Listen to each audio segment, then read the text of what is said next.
बिस्मिल्लाहिर्रहमानिर्रहीम। अस्सलामुअलैकुम। दिन भर की अहम 11 हेडलाइंस न्यूज के साथ मैं हूं सबा मुनीर।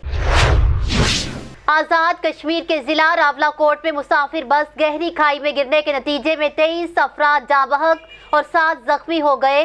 जाँ बहक होने वालों में औरतें और बच्चे भी शामिल हैं। वजीर आजम इमरान खान ने आज कौम से खिताब करते हुए बड़े अवामी रिलीफ पैकेज का ऐलान कर दिया। मुस्लिम लीग नून की तर्जमान मरियम औरंगजेब ने कहा है कि आवाम के लिए सबसे बड़ा रिलीफ पैकेज इमरान खान का इस्तीफा है। वजीर आजम के मशीर पार्लिमानी अमूर बाबर अवान का कहना है कि इंतखाबी रिफॉर्म्स के बाद अदालती इस्लाहात के लिए भी अपोजिशन का ताउन चाहिए।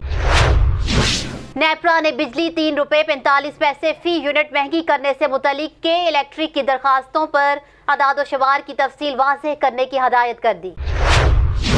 हुकूमत और कालादम तहरीके लब्बैक पाकिस्तान के दरमियान होने वाले मुआहदे पर अमल दरामद जारी है और कालादम तंजीम के मजीद कारकुनों को रिहा कर दिया गया।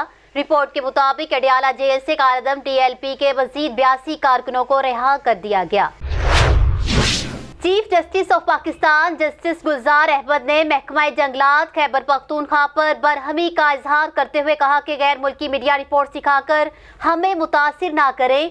चीफ जस्टिस ने सेक्रेटरी जंगलात एजाजुल हसन खैबर पख्तूनख्वा की अदम हाजिरी पर बरहमी का इजहार करते हुए कहा कि क्यों ना सेक्रेटरी जंगलात खैबर पख्तूनख्वा के वारंट निकाल दें। लाहौर से कौमी असम्बली के हल्के NA 133 में होने वाले ज़िमनी इलेक्शन के लिए पाकिस्तान तहरीक इंसाफ के उम्मीदवार जमशेद इकबाल चीमा ने कागजात नामजदगी मुस्तरद होने का फैसला चैलेंज कर दिया।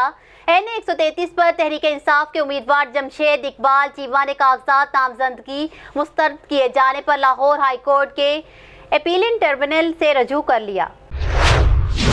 कराची समेत सिंध भर में डेंगू के केसेस में इजाफा। सिंध भर में गुज़िश्ता 24 घंटों में 67 अफराद डेंगू वायरस में मुब्तला हो गए।